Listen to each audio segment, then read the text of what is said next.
Vitaємо. Welcome to the Ukrainian Institute of America and tonight's event is part of our Books at the Institute program. My name is Andrew Horodisky. I'm a board member with the UIA and advisor to its arts and literary programs. Today we're excited to greet two very special guests, celebrating the launch of the American paperback release of Night Train to Odesa, covering the human cost of Russia's war by first-time author Jen Stout. Ms. Stout is joined in conversation tonight with Adam Higginbotham, who we're very fortunate to welcome back, as he presented his best-selling book, Midnight in Chernobyl, with us after its release in 2019. And as I mentioned, Adam, the world has really changed a lot since your first visit. Yeah, not for the better. No, we'll talk about that. Our program will be followed with a short Q&A opportunity, a book signing and light reception where I encourage you to further engage with our guests, as well as greet old and new friends. By purchasing a book tonight, you are directly supporting important and relevant writing, as well as our continued commitment to the UIA's cultural and educational mission by staging unique and topical programs for the public's enjoyment in our home along New York's Museum Mile.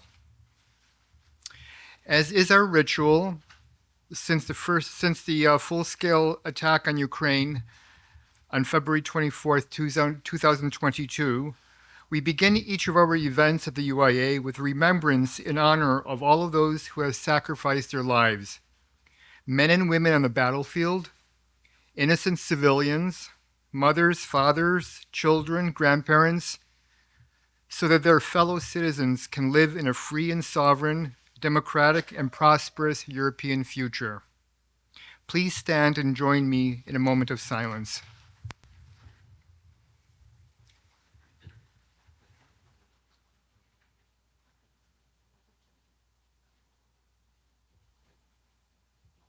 Thank you.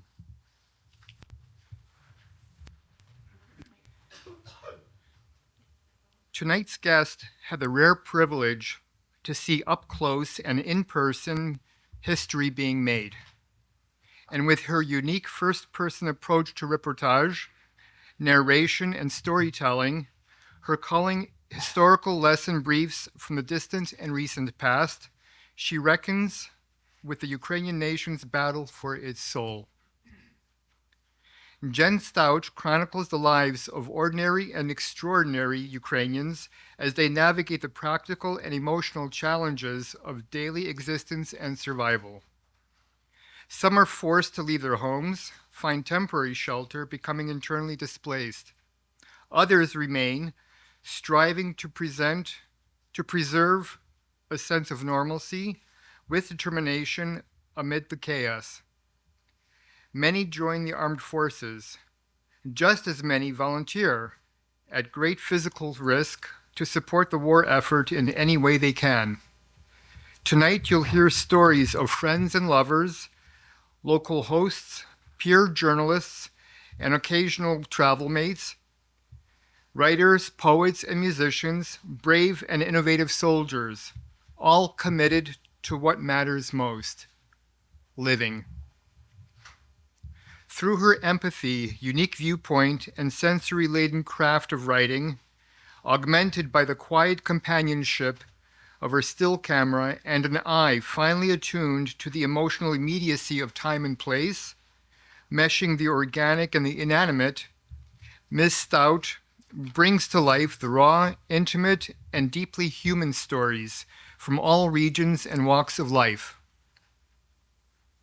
Forging meaningful relationships and bonds like few others would allow themselves to do, in a world steeped in uncertainty, she captures moments made truly momentous by their very survival, revealing the profound toll of war that continues to reshape individual lives and collective memory. Her remarkable and moving personal account offers an urgent witness and participant's perspective on the war in Ukraine, one that defines our age, reshapes our world, and imparts history lessons that must be learned, relearned, and learned again.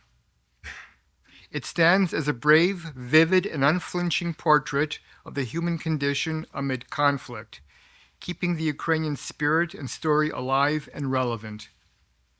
I can say this with confidence because I was fully engrossed in walking along the multidimensional mosaic of Miss Stout's unforgettable wartime journey when first published, and it remains fresh in my heart and soul. I prescribe, dear audience, the same for you. I promise you'll be greatly rewarded with the experience. Jen Stout is a Scottish journalist, radio producer, and photographer. Her first book, Night Train to Odesa, an account of covering the war in Ukraine as an independent reporter, was published in 2024 and was a BBC Radio Book of the Week. It won the first Book Salter Prize and is currently longlisted for the RSL Adanji and Highland Book Prizes. Most recently, Jen has written for Prospect Magazine about the role of symbolic architecture in wartime Kharkiv and about language politics in Ukraine. Jen grew up in the Shetland Islands and has lived in Leipzig and Moscow. She was previously a BBC radio and TV journalist and a local newspaper reporter. She currently lives in Edinburgh. Adam Higginbotham was born in England in 1968. His first book, Midnight in Chernobyl, was published in 2019. The winner of the 2020 Andrew Carnegie Medal for Excellence in Nonfiction and the Colby Award for Military and Intelligence History, Midnight in Chernobyl was named one of the New York Times 10 best books of 2019 and became an international bestseller translated into 22 languages. His second book, Challenger, A True Story of Heroism and Disaster on the Edge of Space, was published in May last year. A New York Times bestseller, Challenger won the 2024 National Book Critics Circle Award for Nonfiction and the 2024 Kirkus Prize for Nonfiction, and was a finalist for the 2025 Carnegie Mellon in Nonfiction. Please join me in giving a warm welcome to Jen Stout and Adam Higginbotham.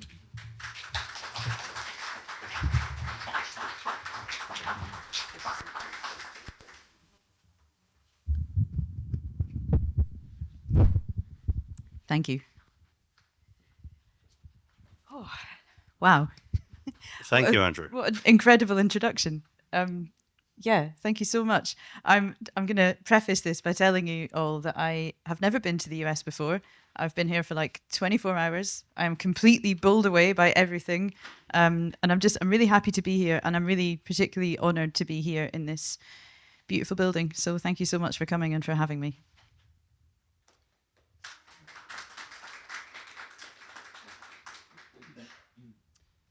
So, to pick up on something that Andrew just mentioned, you're originally from the Shetland Islands. Yep. Which, if to anyone that doesn't know, is a group of islands off the north coast of Scotland. That's accurate, right? Sure. Okay. Yeah. But not remote. You made a point of telling me earlier. Well, they're considered remote, but we always say remote from what? If you mean remote from London, who cares? No, I mean, Shetland used to be, it's in between Scotland and Norway, so it used to be the centre of seafaring trade. So it was always a place of connections and internationalism, I think. It wasn't unusual to go abroad when you're young. You know, when I said I was going off to Russia in my teens, no one really blinked an eye. But so the reason I'm asking is because was there something about growing up there that led you to be interested in studying Russian? So I'm not sure. When I started learning Russian, I was about 15 or 16, and I wasn't, let's say, the world's best pupil. I did not attend school very much by that point because I didn't like it. But I had this one teacher, and one teacher can change your life. And she just cared, you know, she just really, really cared. And she saw something in me beyond the like Nirvana hoodie and the scowling that deserved some attention and some encouragement. And I loved the language. It seemed like I spoke it in a past life. I'm not sure why. There's no connection at all. It just made sense to me in a way that German and French didn't. And then I got into the poetry and the history, and I read a lot of Anna Politkovskaya. But in terms of if it was a Shetland thing, I don't think so. I've no explanation for it, really, to be honest. It just gripped me. Okay. Had you always wanted to write a book? Yes. My mum wanted to write books, and she did write some books, but she was mostly busy with, like, cooking mince and bringing up children. And she would send her books off to a publisher and get one rejection and then burn it. So But non-fiction or fiction? both. Yeah. So I always remembered that and thought, well, I'm going to actually do it. And I wish she was here to see it, because she'd be really happy. But yeah, I always wanted to be a writer and to be a journalist. It was the one thing I really loved and really enjoyed. And was there something specifically apart from your mother's work that inspired you to want to become a journalist? Well, Anna Politkovskaya, for sure. I was reading lots of her work when I was in high school. So she was, I guess at that time, she'd been reporting in Chechnya. Mm-hmm. And she was also an investigative journalist at Novaya Gazeta. And the way that she, I remember reading an interview with her where she explained, they kept saying to her family and people saying, this is too dangerous. They're going to kill you. And she said, without any kind of savior complex, I must be with the people. She just said, well, it's my duty. I'm good at this. They know me. I just have to keep doing it. And of course they did. They did kill her in 2006. But no, I looked at what she did and I thought, that's what I want to do. Okay. So you were in Russia when the full-scale invasion took place in 2022. Can you explain how you had eventually come to be there at that point? Yes, it took quite a long time. I'd studied Russian at university, and in Scotland we do 4-year degrees. So your third year, if you're doing a foreign language, would be spent abroad. And I was very excited about we were going to Perm, I think. And then they said, oh, it's £1,500, by the way. And I come from like a croft. I didn't have £5, so I had to change my degree. I didn't go. And then when I graduated, I had everything set up to go to Izhevsk and teach English in the Urals. But then my mum got really sick, and I went home instead to look after her. And I wanted to go to Kitezh, this eco village that they had like orphanages in it, but in people's homes, and just could never get the money together. I was just working in my early 20s. And so when I finally did go, it was with the Alpha Fellowship, with Cultural Vistas, a US organization, and Alpha Bank. And it was a dream come true because it was fully funded. And so many things are not. So many things, it seems like you can do it, and then, you need a few £1,000s. So it means that only people with those kind of resources can actually do those things. It's so unfair. But this was fully funded. I somehow got a place on it. And then it was delayed because of COVID, of course. And I went off to work in Radio Shetland. So it was delayed for years, in fact, right? A year and we can turn to some of the people here who knew it. A year and a bit. Yeah, a year and a half. We were waiting and trying to see when we could go. And I think there were lots of things making that tricky. Right. The political situation as well in Moscow, and the ramping up for war. So yeah, it was a difficult time. And so when did you eventually arrive? November 2021. Yeah, in a pair of trainers. I remember in the snow. I was very. So you're well prepared. I was completely unprepared. No, I've been very well prepared by the program. We had a lot of good training and prep and language training as well. So the program was 3 months of language and then 6 months of like internship. Mm-hmm. And obviously my dream was to go to Novaya Gazeta.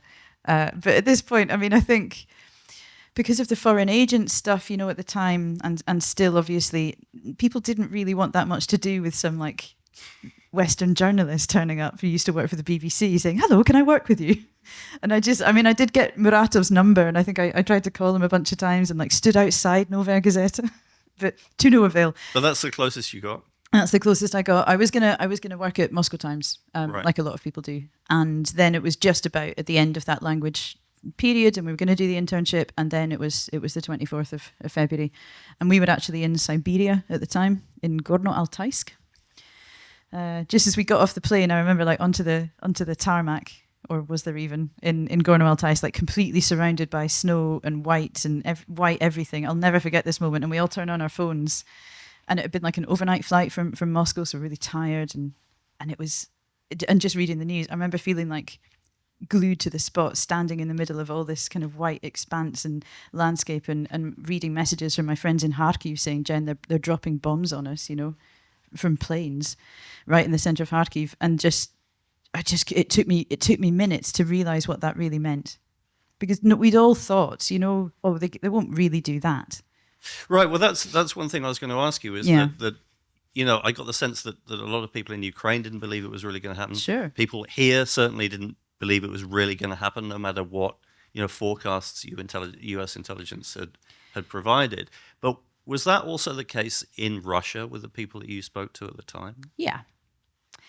Nobody wanted to speak about it, I think it's fair to say. And there was a bit of, I had a few comments from people saying, oh, you're watching too much CNN.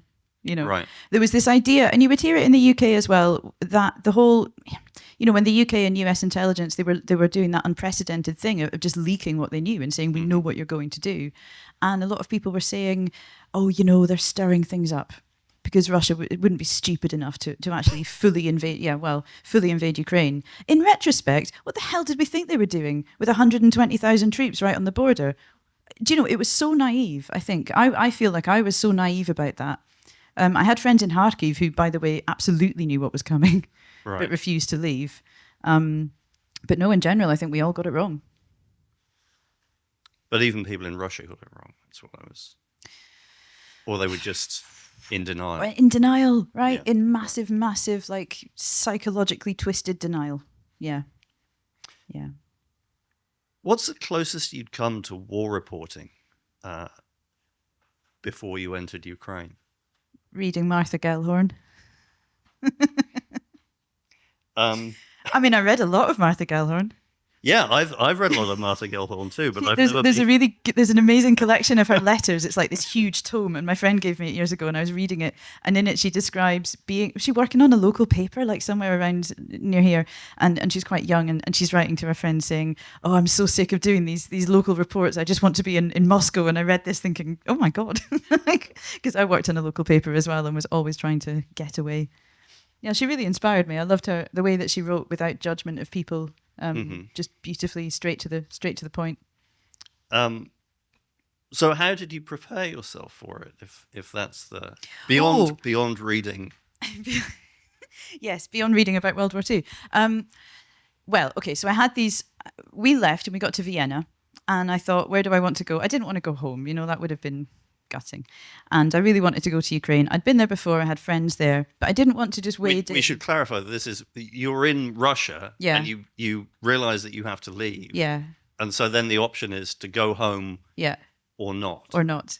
Yeah. So I definitely wasn't going to go home. Right. Yeah, to Shetland. I would have just cried under the table.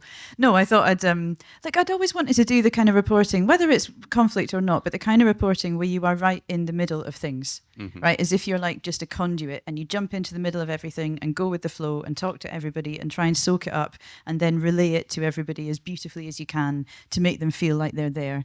And that could be, for the first few weeks, it was in Romania on the border where I could interview people coming across the Danube. It was right in the southeast of Romania, a really beautiful place. Or it could be in Ukraine, but I didn't want to rush in. I wanted to have some basic training. The standard training is very expensive, and it's the kind of SAS stuff where they put a hood on you and throw you in a car and interrogate you. It's really fun actually, but it was really expensive. So I did a short version, tourniquets and stuff, and I managed to get a flak jacket of sorts, and then I went to Ukraine. But I do remember having arguments with people. I mean, I was trying to ask people, older people in journalism, what do you think I should do? And really, I just wanted them to confirm what I was going to do anyway. And there was a few people saying, you're too inexperienced, you're too young, and you don't have enough war reporting experience. And I'd sort of say, well, how does one get the experience without going to do it? And what did they say? I don't remember. We just had a long argument, I think. Yeah. Or I guess, people thought that I should be doing this. If I was going to do this, I should do it as a staff correspondent with a big organization, because then you have security, backup, insurance, and equipment. But I think, this is a thing that had been said to me for years and years when I was, doing TV production and dying of boredom a lot of the time, was this idea that if you stay in these jobs, you will rise up and you'll get to go and do what you want. I just don't think that's true anymore. I think that was true for them 30 years ago. I think now you kind of, unless you get really lucky, you kind of have to go and branch out and do it yourself. And more and more people are doing that because of massive budget cuts in newspapers and broadcasters. There are fewer and fewer foreign correspondents on the staff because nobody wants to pay like 10 grand insurance a week. You know, that's how much it costs for staff correspondents in Ukraine, 10,000 a week. So news organizations are increasingly relying on freelancers to do this and just hoping they don't get hurt, you know? Right. So I was going to ask you if it was difficult to make the decision to cross the border into Ukraine. It was. I remember having a dream. I was staying in this boat repair workshop near the border in Romania. These lovely volunteers who just let me stay in their factory and drive their car. And I had this dream that I was in Odesa and there was a kind of relentless rocket attack. And I woke up, you know, really sweaty. And I remember thinking to myself, like, good, you should be scared because this is crazy. This is a huge decision. And of course, like, you're putting your family and your friends at great worry, and that made me feel very guilty. But no, I mean, I so badly wanted to be there. I so badly wanted to go and see what it was like for myself and to learn and put, you know, when you have this like gut feeling that you'd be really good at something, and it was that. But no one else knew that I'd be good at it, so I had to go and prove it. Maybe. So you have an extract that Oh, yeah. sort of illustrates what it was like to make that journey or begin to make that journey. I do. So this was a few weeks into the full-scale invasion, and I'd been in Romania for a few weeks doing all this. And I'd gone into Ukraine a couple of times, like just for the day with volunteers to do some reporting. But this was me going and not coming back. Well, obviously, eventually I did. The barge moved slowly towards the black sliver of land on the other side of the Danube. All around us, the deep ink blue of the fading night became a soft sunrise gold as it met the land, almost perfectly reflected in the river's still waters. I shivered, leaning on the low metal railing and watching Ukraine come into view. Fireflies darted about, their strange halting dashes leaving an imprint on my tired eyes when I rubbed them, and swallows and swifts greeted the boat as we approached the shore. To the starboard side, a small fishing boat slipped past, the prow high as the outboard motor churned the water, and the wake it made swirled the vivid hues of the sky like paints mixing. 2 Red Cross workers were watching the shore too. They were smoking roll-ups, and we talked for a minute about the unseasonable cold that we'd not prepared for. They were in shorts, and I had on a flimsy child's raincoat. About the beauty of the Delta region and where they were heading. These young men from Greece had never been to Ukraine. They'd barely given it a thought before the war, and the apprehension was written all over their faces. The huge lorries which crammed the deck, gleaming new and emblazoned with logos of humanitarian organisations, roared one by one into life, the cacophony breaking the near peace of this Danube sunrise hour. I found our little red van and hopped in, blowing on my frozen hands, and Valeri greeted me, ticking me off for getting so cold. He was a retired doctor who'd been working with Marianne and other volunteers to get medical supplies for this run. We talked in Russian, but like many people in this border region, he could speak Romanian and Ukrainian too. In the long Orlivka queue, I sat in the chilly cab while Valeri disappeared into port buildings with our paperwork, and by mid-morning we were allowed through. Despite having set off 5 hours earlier, we'd barely travelled 20 miles and had a long way to go through innumerable checkpoints and briefly through Moldova. And it could have taken a day or more, but we had the golden ticket. Anya, our military escort, who met us an hour into the journey, turning up at a roadside coffee shop in an ancient little car. Because Valeri's supplies were going to Odessa's military hospital, Anya would escort us all the way, and this was a godsend. Anya was a young woman of stony determination and appalling driving style. She jumped into the van, stuck on some patriotic tunes, and put her foot down. It remained there. As we approached the queues of cars waiting at a checkpoint, she would drive, skidding, down the dusty edge of the road, or simply head straight into oncoming traffic, honking the horn. I thought this was fantastic, having grown up with island driving, but poor Valeri, wedged in alongside me in the van's small cab, was gripping the seat and pleading with Anya to slow down. "This woman," he kept exclaiming, "she'll get us killed! Oi, what a girl!" And she laughed, thrusting her military credentials out of the window to flash at the outraged drivers and bewildered young soldiers. She was a force of nature, nobody would stop, and we reached Odessa by lunchtime, somehow still in one piece.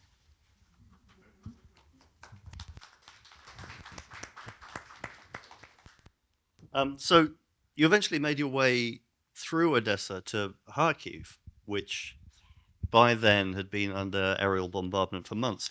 Yeah. What exactly made you want to go there in particular? Well, just look at it, you know. But It's you'd been there beautiful. before, hadn't you? Yeah, I'd been there before, and that's what it looked like when I got there.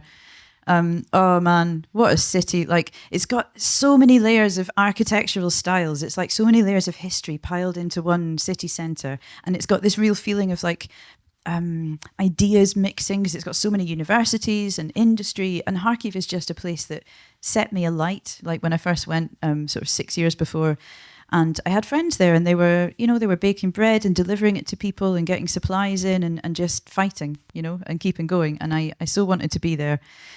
And look, I mean, But you went there on vacation initially. oh sure, yeah, I went there on holiday. So when I first started working at the BBC, it's 2018, it was the first time I'd ever had like a job with any disposable income. So immediately I thought, oh, I could go on holiday. Where shall I go? And I went to Kharkiv alone in November. As you do. I was going to say that seems indicative of a particular kind of person. Yeah. I had a great time. Made loads of friends. But that's why you wanted to go to Kharkiv, as much as its significance in It was being a frontline location. It was a significant story to be in Kharkiv. It's so close to the Russian border. I mean, it's not even 20 miles, but it had withstood, and the Russians hadn't been able to take it. They were at that point. They'd been so close that they could throw artillery straight into the dormitory districts on the north, so Saltivka. And when I got there, it's a few weeks in, and 1st of May, that's Saltivka, and they'd managed to. The Ukrainians had pushed them back from the city a little bit. But they were still hitting it with cruise missiles quite a lot, and recently, obviously, the cabs, the gliding bombs. So yeah, it was so surreal. This poor city, like completely empty, the city centre, and glass everywhere underfoot, just shattered glass everywhere. But then you turn a corner and there's a cafe. All the windows are boarded up, but it's working, and it's full of journalists and volunteers, and there's a great atmosphere, and you meet all these people and go out to do a story. And yeah, I was very happy to be there. You write that you set out to show the reality of war through the day-to-day, and the experience of the people you met. And there are a lot of incredible stories, as Andrew mentioned in the book. Who in particular sticks in your mind now in retrospect? 2 women, I guess. I didn't set out to write about women. There's just loads of amazing women in my life and in Ukraine. The first is my friend Ivana. She is just a force of nature. She used to work in the cultural sector. She's a poet, and she'd work in theatre. But for years she's been, remember, this has been years and years before 2022, getting supplies. She's just a magician. She managed to get funding and source that equipment for like finding people under the rubble from Finland, and got it to Kharkiv, for the fire service. And so she helped me a lot. She had a little car that we'd drive together to Donbass sometimes. And she'd keep me laughing, which I think is really important. The other person who sticks in my mind is Olena Ignatienko, and she's the mother of Volodymyr Vakulenko, the poet from Kapitolivka, who was murdered by the occupying forces in March 22. When I met her, we didn't know if he was dead, and she had this hope that he was in a Russian prison somewhere. I think we all knew that he wasn't, but I remember I was with Pen Ukraine, and we all piled into her flat in Kapitolivka, and it was just after liberation of that area, so things were really bad there. There was like no gas and no electricity, and she'd survived all this. And the worst thing for her is that they'd lied to her again and again. She'd like trekked for miles, this 71-year-old woman, to the authorities, the Russians, and said, where is my son? Because everyone saw when they snatched him. They took him in a minibus.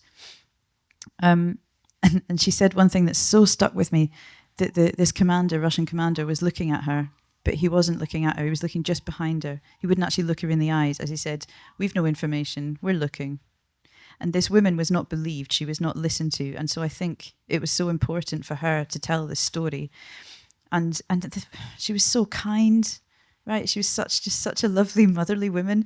And I got this so again and again, like people that I'd be interviewing, and they'd say, "Oh, Solnishka, no, are you okay?" Right? And be so kind to me. And it would sort of reverse things entirely and just kind of break my heart every time. And then I had to go back and interview her because one of the relatives phoned me when I was in Donbass and said, yeah, we've seen the picture of his body. They dumped him in the mass grave, and oh man, it broke my heart completely. And she's an amazing person. Um, how did what you saw of war in Ukraine? How is it different from the way that you had imagined it before you entered the country? Oh man, in so many ways. I remember talking in Moscow to a bureau chief that I knew, and she'd been around, all the hotspots, and I said, God, this must have been like January, and I remember saying to her, if there's going to be a war, I want to go. I want to go and cover it. And she said straight away, and a lot of people said this, don't go. It will just be horrible. That will be a horrible war. There'll be nothing good there. And I heard this so many times, like it'll just be hell. It'll be hell. And it wasn't. There was so much good. There is so much good. I think I described, like in a bit after that, coming into Odessa and talking to these to volunteers outside the military hospital. One of whom I went out with for a bit, and the atmosphere there being like, concentrated solidarity, like collective effort, joy, sorrow. Do you know, this real feeling that you're in the middle of something extraordinary? Because I mean, remember at that time, like everyone was predicting the fall of Ukraine, the fall of Kiev, the death of Zelensky within days, and instead, 3 weeks into it, they were pushing back and they were fighting, and people were so buoyed up and so proud of what they were achieving together as a society, and it would make me think about Spain in the 30s and a lot of other historical precedents, and I just couldn't believe my unbelievable luck to be there in the middle of it and talking to these people. So yeah, there was so much good. It wasn't just horror at all. And I mean that's something that really comes throughout the book, I think. But one thing that's really remarkable about it is that the descriptions of the places and scenes that you describe are extremely vivid. Now, I wondered reading it as a lazy note taker myself. I wondered whether that was because you spend a lot of time when you're reporting taking photographs, or are you just an extremely disciplined note taker? No, it's the photos. I take a lot of voice notes as well. Cheating. Yeah, well, yeah. I think because often I want to remember, like, this sounds so silly, but like the atmosphere of a place. I mean, I'd take some videos sometimes. Sound silly. But to remember, like, I don't know. I mean, there'd be some really beautiful bits of nature, like the sound of the river in Kharkiv with the swallows flying around and things like this. And yeah, these were really useful. The photos, the audio, and the video. I kind of immersed myself in all of the. I mean, I had to find it on like 10 different hard drives and phones and stuff first, but immerse myself in all of this when I was writing, to like actually be back there and notice all those little details. But I did. I mean, I kept a diary every night, so that really helped. Did you really? I mean, I know you mentioned this in the book. You did it every night. Yeah. I mean, this is extraordinary discipline. I haven't done it since. Well, but to do it when you're reporting, I mean, it's one thing if you're here and you get home to your hotel room and you write a diary entry, but to do it under the conditions you were reporting under, I think, is extraordinary. Yeah, like I think it keeps you sane, like to make sense of things and to start describing them. It sort of takes them out of the whirlwind in your head and puts them slightly here, so that they're not just consuming you. So it's kind of it's daily catharsis. Yeah, it is. I think this is really. I think photographers have it a lot worse in war because they maybe don't get that processing time. They just have to file, they have to send the pictures off, and they have to be there like at everything. Whereas writers have more time to kind of, to process, to figure out what that meant and what they think about it. It definitely helped. Yeah. And then you had the diary to write from, presumably. Yeah, so I had tons. So I had loads of interviews that I hadn't used all of. I had the reporting that I'd done, and then diaries. And also I downloaded all my WhatsApps and Facebook messages from the time to just to remember, like, what was I saying, like on that day that we flew in, we landed in Siberia, what was I saying to my friends and what were they saying to me and what were we saying to each other, at that time? And that was really enlightening. Yeah.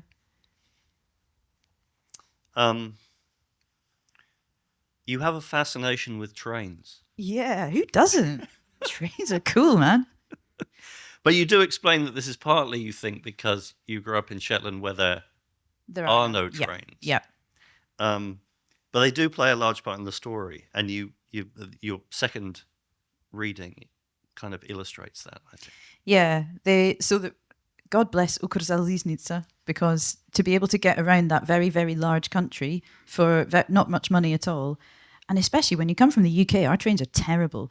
And in Ukraine, like, you get a bed and you get bed linen and tea and sometimes noodles, you're just spoiled. It's like luxury. And also my favourite way is Platzkart, like the third class in an open carriage, because you can chat to people and you're not in a little stuffy room. So yeah, I'm a big fan of Ukrainian trains. And the other thing about them is that if you're doing the kind of reporting that's very on the ground and is a lot about kind of vignettes and people that you meet by chance, trains are a great place to start, which is what this one is about. Where do we start? The problem with a late night train during curfew and blackout is probably obvious. The trains leave well after curfew descends, so you have to arrive hours early.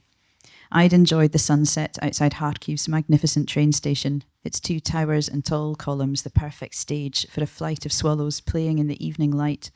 But now it was dark, and there was another hour to wait, and I was slumped down under my flak jacket and rucksack, half sitting against the wall of the dimly lit underpass. I looked around at my potential fellow passengers, hoping I wouldn't get stuck in the coupe, a 4-person compartment with a snoring bloke, and I spotted 2 young women in uniform. I caught a few words of English from their murmured conversations. I bet I end up sharing with them, I thought.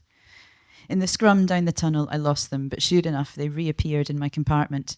Both quiet, thoughtful women.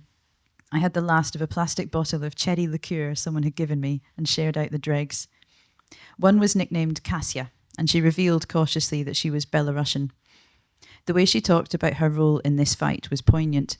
Freedom for Ukraine would hopefully lead to freedom for her own country too, an end to the tyranny of Putin's puppet, Lukashenko. Having joined the Ukrainian armed forces, she had essentially barred her own way home, and her mother was still there. She said all this in a matter-of-fact way. She was doing what was necessary, no need for emotions.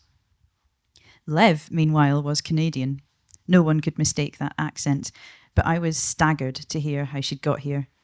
A full 10 years younger than me, she was already a seasoned army medic.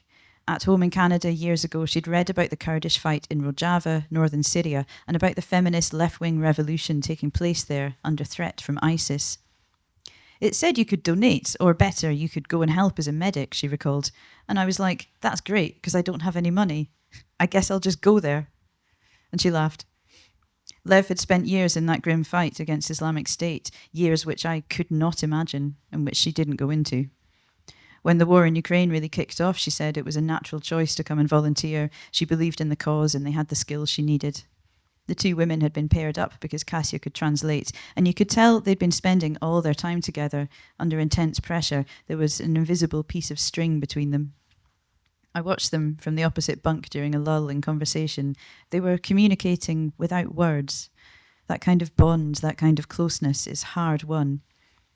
Lev and I went to the end of the rocking carriage to smoke cigarettes in the chilly air. This had been banned on Ukrainian trains, which was annoying, and at first the conductor had flatly refused our request. 10 minutes later, she reappeared and whispered that we could smoke if no one saw us, and even winked. I told Lev briefly about the last few months and the reporting I was doing now, and I mentioned the long rambling diary that I kept religiously, a compulsion to get everything down on paper before memory mushed it up or let it slip away. Yeah, I kept a diary for a while, she mused, but it got too dark. She had lost a lot of good people in Syria, good friends. I looked at Lev, her face just visible. She dragged on her cigarette and it flared briefly in the dark. She looked so young. Rosy cheeks and a shy smile, but there was something about her, something I couldn't pin down, which was making a deep impression on me.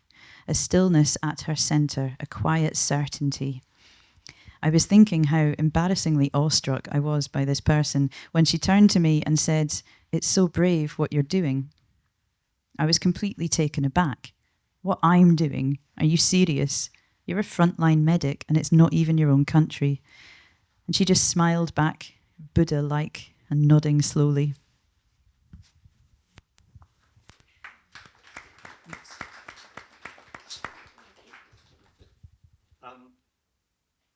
I mean, as we've touched on before, an important through line, a central theme of the book is the resolution and resilience of the people that you meet. And one soldier explains to you the importance of, and I'm going to mispronounce this, bit, Bleat. bit, about, you know, hanging on to the vestiges of a normal life even under these circumstances. But you mentioned making a live radio report to a station in Scotland, and the presenter you were talking to expressing astonishment that there was still a rush hour in Kiev in 2022. You said, you write, I was finding warmth and determination all over the place when what my editors expected was fear and despair. Is that something you still find is missing from a lot of coverage of the war? Yes, but not deliberately. The problem is... But it's not regarded as news, I guess. But it's not news, arguably. Right, it's not hard news. Like, life goes on. That's not a news, that's not a breaking news thing, you know? Whereas rocket hits city and kills 10 people, definitely breaking news. Right. And yeah, I mean, I was doing a lot of breaking news because you have to, and now I do less of it, thankfully, because I hate it. But... and then if you're writing longer stuff, of course, you can put in more context, you can paint a picture, you can do all that. But not a lot of people read long form journalism. You know, they watch the news and they get the sort of daily stuff. And that, you know, yes, the problem is it can give people a kind of skewed perception. As you mentioned, with someone saying, what do you mean the rocket struck an intersection at rush hour? You know, how can there be a rush hour? Because they're not seeing all the normal life. And that's not, you know, it's not a conspiracy. Some people say it is. It's not. It's just that it's not news. And it's also problematic because Russia was using evidence of normal life, you know, like McDonald's was opening in Kiev again, as propaganda, saying, oh, look, everything's normal and the war is all made up, you know. So what we do as journalists is it can be twisted in so many different ways. And we have to sort of adhere to the principles of what is new and what is interesting. But yeah, thankfully I get to write longer stuff and put in a bit more context now. Now, the book really tells the story of your reporting growing gradually closer to the front in some ways, until in early 2023, you got very near to the line of contact in the East. But that sort of happened almost by accident. Is that fair to say that? I mean, look, the things on the map are quite arbitrary. But partly, no, I'm being serious, partly because everywhere's the front line because Russia attacks cities with impunity. But yeah, by 23, I'd done the full hostile environment training course with the SAS guys and the being thrown into cars and stuff. I talked too much and got put into solitary. Yeah, it was enlightening, apparently, about my psychology. But yeah, I was in Kramatorsk, which is where a lot of journalists will go to sort of base themselves to do frontline stuff in the east of Ukraine. And I was with Bennett, who was also on the program, and I'd arranged. Well, I'll read the section if I was going to say it's about this, rather than just telling it. I think it maybe shines a little light on how sort of slightly chaotic and contingent freelance reporting can be, but maybe also how what's the word, disorganized I can be. And dangerous it is. Sure. What was supposed to happen was this. I would jump in a minibus with some volunteers who, every day except Sundays, drove to heavily shelled places and took civilians out to safety. There were many such volunteer groups all over Ukraine, some made up of foreigners. Pete Reed, a former US Marine, had been killed a month earlier, getting people out of Bakhmut, and he was not the first. This evacuation run was going to Chasiv Yar, a small town 8 miles from Bakhmut, but not nearly as dangerous. God, that's sad to read because now that's occupied and God knows, yeah. Another journalist had given me the number of Vlad, who was in charge, and I'd asked if he would let me tag along. He'd called back late last night, be at the petrol station outside Slovyansk at 8 a.m. I arrived 20 minutes early. I hate rushing and wanted to get a coffee, but the parking lot was already full of jeeps, people in flak jackets with press across them, milling around and clearly about to go somewhere. I parked the little car, threw on my own vest and helmet and ran up to them. Are you going on the evacuation run? I asked. Yes, the harassed Ukrainian driver said. It's leaving now. Well, can I jump in with you? And he looked nonplussed. I guess so, yeah. I squeezed into the back of the Jeep alongside other foreign reporters and the convoy began to move. I had a feeling something was a bit off. 20 minutes went by. The roads got worse, potholed and muddy, as we began to climb a long hill, and I looked at the map on my phone, perplexed. I didn't want to annoy them, given the driver was less than thrilled about having me there. I cleared my throat. This is a funny way to get to Chassivjar. It was, in fact, the opposite direction. And there was a silence in the car. Then a French reporter said slowly, I'll do the accent, "We are not going to Chassivjar." The driver turned to look at me. "Who are you supposed to be with?" I gave the name of Vlad and his group. "You're in the wrong convoy," he said. "Oh," I said. "Shit. Where are you going?" "Siversk," came the blunt reply, and there was another long silence. It was obviously too late to turn back, and they couldn't really chuck me out, though they looked like they might want to. I apologised profusely and tried to ignore the hollow feeling in the pit of my stomach that was my body shouting, "This is very bad." Siversk was much further away, up near the border of Luhansk Oblast. It was in the middle of what looked on the map like a pocket surrounded by the red of Russian-held territory.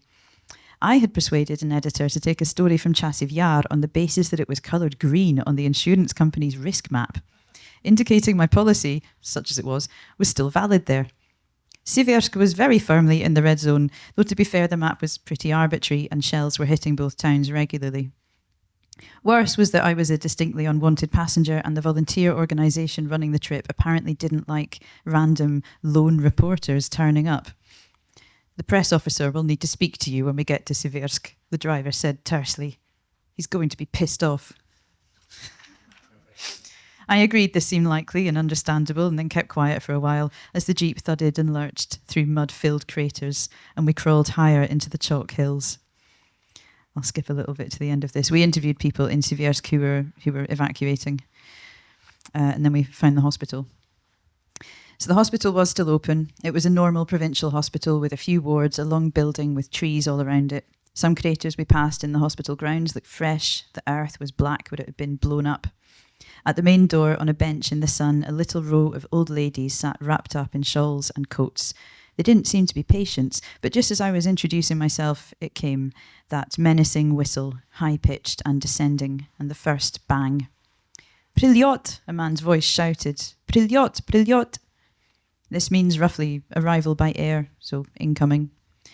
The little old ladies had risen from their perch and were shuffling inside, but painfully slowly, it seemed to me. Time had started to stretch weirdly. I will not push the babushkas out of the way, I thought. Once in, we were ushered underground. There was nothing crumbling about this basement. It was a proper, sturdy shelter, and I was glad of it. Down the stairs into the dark, low-ceiling corridor, and suddenly I sensed thick smoke and felt a little stab of panic. I really hate being underground. All the scenarios of being trapped here without air raced through my mind.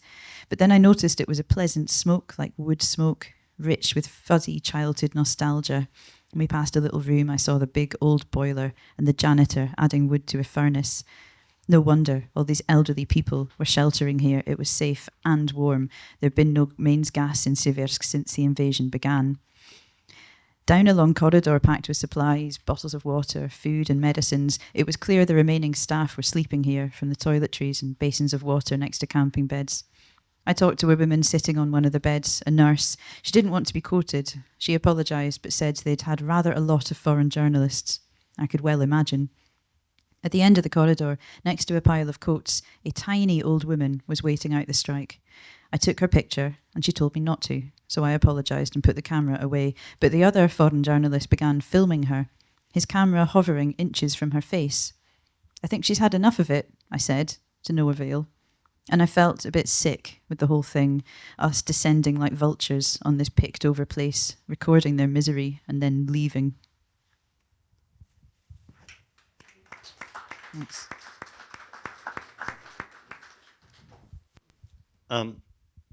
There's a scene early in your reporting, from your early reporting, just after the full-scale invasion begins, where you meet a Romanian volunteer helping to resettle Ukrainian refugees coming across the Danube. And he talks about how the response to the invasion has unified people in what he calls the real heart of Europe, 100% EU.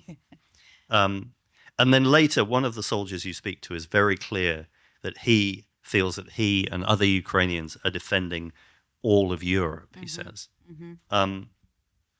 How do you think that sentiment has changed since then?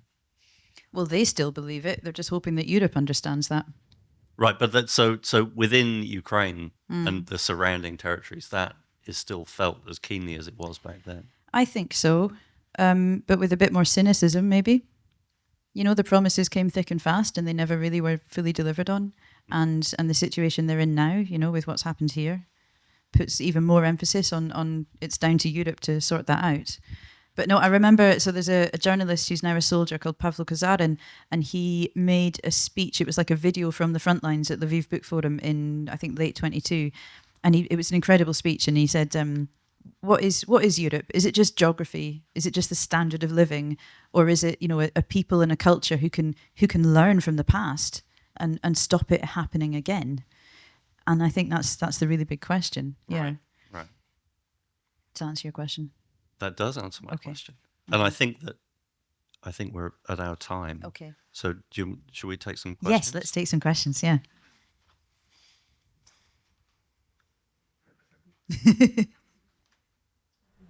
Well, yes, please go ahead. Are you planning to go back? Yeah, I was back quite recently in late January.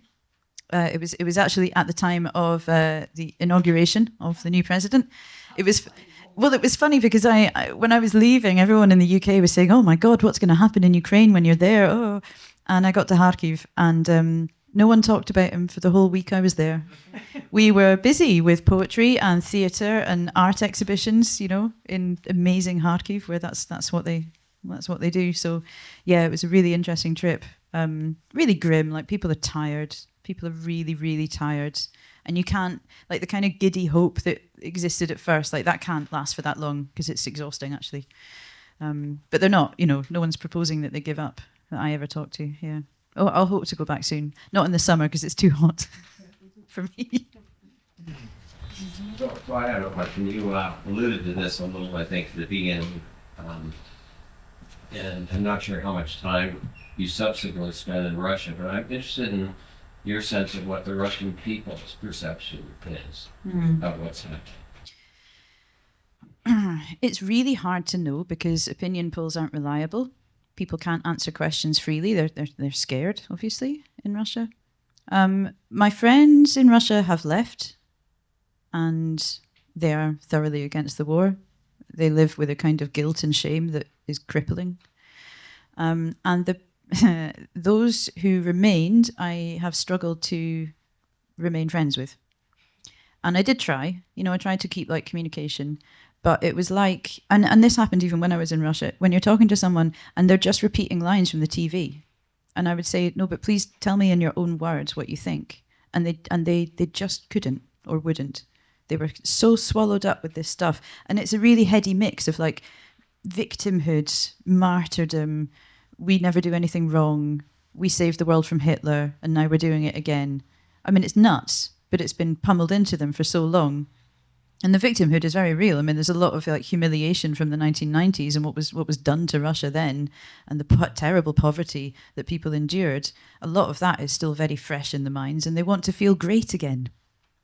You know, everybody wants to feel proud of their country, and war was the thing they latched onto, and war is what they're doing again. So it's a tragedy on an epic scale. And what worries me is that any kind of reconciliation, any kind of, like, future with peace in it would have to involve Russians understanding what has been done in their name, or what they have done and what they have supported. And I cannot see that at the moment. Thanks. Yeah. So when you weren't discussing politics and art with your friends in Kharkiv right now, what was the dominant impression these days of Zelensky?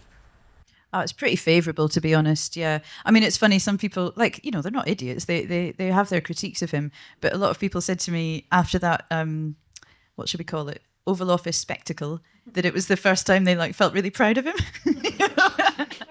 Yeah, so that was quite funny. No, I mean, his approval ratings are still incredibly high. They've been in the 60s, and they used to be in, like, the high 70s. So that's extraordinary. And people want to have an election. They just recognise that you can't do that in wartime conditions, like, not least under the Constitution. They'd have to change the constitution to do that, and it would be an absolute nightmare. So Ukrainians like to say, and I think it's fair, that they are very good at deposing leaders who they don't want anymore. Very quick to do that. In fact, they often say this thing about, why can't the Russians just do what we did in Maidan, which I do think is a little bit unfair, because they did try, and look what happened to them. But yeah, they'll get rid of him when the time is right, I'm sure. And I think personally he's done a very good job. Yeah, thank you. What's your secret for having people open up to you, making friends, making acquaintances, and having them respond to you when you don't know anyone there? Yeah, I don't know. I like talking to people. I'm quite personable. Often I think because if you're doing longer form journalism, if you're not doing TV, basically, if you're not having to put a camera in someone's face, but you have time to sit down and talk to them, then you get time to be a human, right?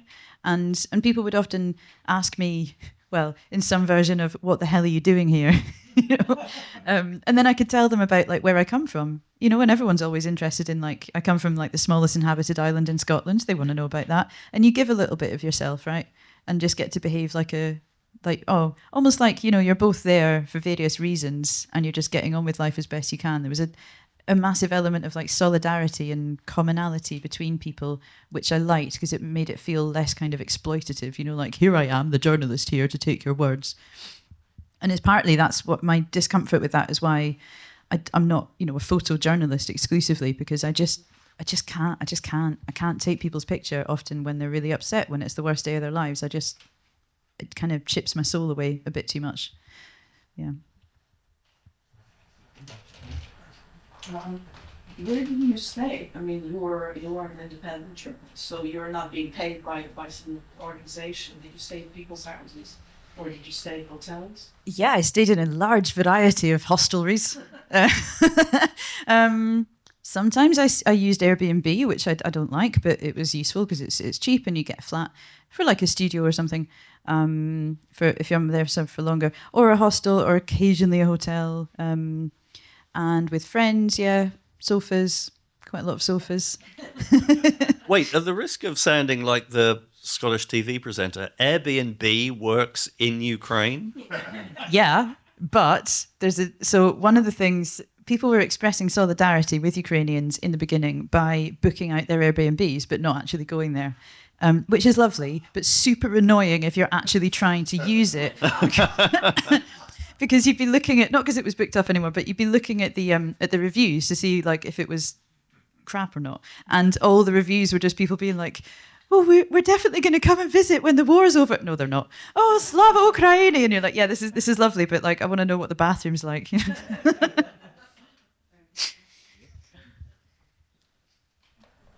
I have a question. Have you seen an evolution in the people covering the war since the beginning? And could you talk a little bit about the mood, the camaraderie, or the lack thereof? Yeah, among journalists. Yeah. Yeah. The thing about the war in Ukraine is that you can kind of get a Flixbus there from Europe, and that isn't necessarily a good thing. It would be really hypocritical of me to say, you shouldn't go and be a freelance in Ukraine, because I did that. But I had a lot of years of journalistic experience behind me, and some people are going without, students, without any journalistic training. I think ethics training is really important, learning about responsibility and how you interview people, and legal knowledge as well is important. So I kind of try to gently discourage really young ones who want to just jump into it. Also without the hostile environment training, because it costs a lot of money, and without kit sometimes. There is a huge amount of solidarity. I thought that if I came across some of these big famous correspondents, they might be a bit cliquey or snooty or kind of say, what the hell are you doing here? And they were just so lovely, with a couple of exceptions. They were absolute sweethearts, just total comrades. They were all we've all started where you were. So I remember Podrick O'Brien at Channel 4 and his producer Heidi Pett. There was one night we'd met up for a drink, and then I was staying in an Airbnb that didn't have a basement, and there was all these reports that there was going to be a massive missile strike, and they were just come and sneak into our hotel. And this was the 5-star Intercontinental. I've never been anywhere like so fancy. It had those carpets where like you just sink into the carpet. So there was a lot of that, and like giving me lifts and giving me advice, and yeah, it was like a big family, and that helps so much. It's lovely. A couple of exceptions. I'm absolutely not going to say who that is. I tried. But has it changed? Has it changed? Yeah, sorry. People stopped coming because there are other for sure. conflict zones? No, sure. Yeah, people stopped coming so much. I remember I was in Kiev like maybe a year ago, was it for the anniversary? And I was talking to Kristina Berdinskich, there's a brilliant journalist, and she said, yeah, Jen, we know it's going to become like Iraq. You know, everyone turns up for the anniversaries and the rest of the time it's just not news. Which just really struck me, like that's so poignant. And it has become a little bit like that, you know, like Kharkiv is being hit almost every single day. It's just normal now. It's not making the news so much. Andrew. Yes, a couple of things actually. One about craft. The book is written in the first person, which is not typical reportage, whether it be hard news or even more essay form or long form. So my question is whether or not you see it as part reportage, part memoir. And there's this, for the past 10, 15 years, there's been this kind of resurgence of the personal essay here in the States, or what they call creative nonfiction, which has more of a literary bent to it. A good part of the book, I saw that. There is nothing that was artificial. It was very authentic. It was a very very visceral kind of voice, but it was your own. And so is this something that you came into doing recently, or have you always written that way? Because that kind of personal first person writing, also you're trying to say something in terms of a bigger picture. You're not just describing what you have in front of you. There's a purpose to that. And that includes also some of the historical snippets you put in there that were probably the audience for that, I was assuming, were people at home. Yeah. You know, to introduce them to this part of the world. No, sure, you can do both. If you know, you should do both to make it personal and contextual. I mean, I really wanted to explain to people some of the history, because the history is absolutely crucial to understanding what's happening, because you need to understand that this is a colonial war. This is imperialism. It's Russian imperialism. And to explain that, I didn't want to go into like a big tangent of history where I'd lose people's interest, partly because I find it really hard to read that stuff. I really do. I need emotions and narrative and morals, and I need a human being to connect to on that kind of journey. So yeah, it is absolutely part memoir. This was excruciatingly difficult to do because journalists are trained for a long time that you never ever write about yourself. You know, you don't bring yourself into it. You shouldn't use the word I. And yeah, sure, that has changed with the kind of the shift into personal essays or creative nonfiction, which I love. It's exactly the kind of stuff I like doing. I think it's a way. I started doing this. Yeah, I'd been doing loads of. I mean, obviously in the BBC, you don't write about yourself for good reason, because you're a BBC journalist and you should be just doing what it does on the tin. But I'd done it more with the kind of reporter's notebook stuff on BBC Scotland, which is a bit like From Our Own Correspondent on Radio 4 as well. And that was the chance to, it was supposed to be like a behind the scenes, like how I wrote the story or what it was like. And I loved doing that because I was talking to an audience that I knew, like BBC Scotland audience, and I could use frames of reference that they would know too. So when I was describing like bits of Donbass that are mining territory, and I love these places. I think they're so beautiful and so underappreciated and stereotyped, and trying to describe why I think it's so beautiful and what this looked like when the sun's setting on like the mining towns, and there's Tericoni, which are like spoil tips from mining, and in Scotland we call them bings, and they like shale bings, and I could describe that on the radio, and everybody listening in their cars or doing the washing up would know what I meant, and then I've got them. Right, then there's a connection between them and Ukraine, and they'll feel that and they'll remember that vivid description, and then they won't feel like it's just a distant place that we don't understand. It's not far away. It could be us. We're just like them, etc. And that you need to be personal with that. I think, and I started to write more like that, and I really enjoyed it. And it meant I could tell more about myself, because sometimes, when I'm reading like correspondence books, you're right, they don't usually put in the kind of personal detail. And I really miss that, right? When I'm reading like, like Yaroslav Trofimo's book is brilliant, but in my head I'm like, yeah, but where were you sleeping? What were you doing? And who were you talking to? What were you eating? Yeah, and were you scared? And I wanted to write something that I would want to read. So I did it like that. But it was difficult to do that. Yeah, I felt really silly. Well, a good part of the book, I also had the sense that you weren't really solely a witness, but you were also a participant at the same time. So that really. I didn't pick up a gun, just to be clear. But yeah.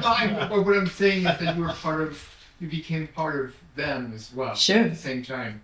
Hey, look, you mentioned objectivity. I mean, I can't be neutral when it comes to like fascism. I'm not neutral in that. I wouldn't have been in World War II. I wouldn't have been in Spain. It doesn't mean, I'm going to be accurate and I'm going to be objective as to the facts in front of me. Like if we think, like if Ukrainian army does something bad, I will of course report on that. But no, I'm involved there's that great quote, like we're involved if you're a human being. This is the question. And frankly, as a European. Yeah. How did you settle on your title?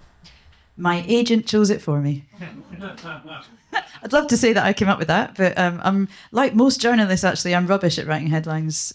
So she did it. In the book, when you're trying to adjust, there is a line there and that happens frequently in books that you read. That the title is pulled from one little line in a book. And then earlier when you said, "Oh, I love trains," because it's more like, "Oh, that's got to be it," because it's night train to Odessa. Yeah, like when I first go to Odessa, as I described, it was actually in a car with Mad Anya. But I did get a night train later on from Kharkiv to Odessa. But I slightly twisted it. Yeah, military convoy to Odessa wouldn't have sounded quite as ladder to Odessa. Anything else? I think. Thank you. Thank you. Jen, I really enjoyed fantastic. that. Thanks.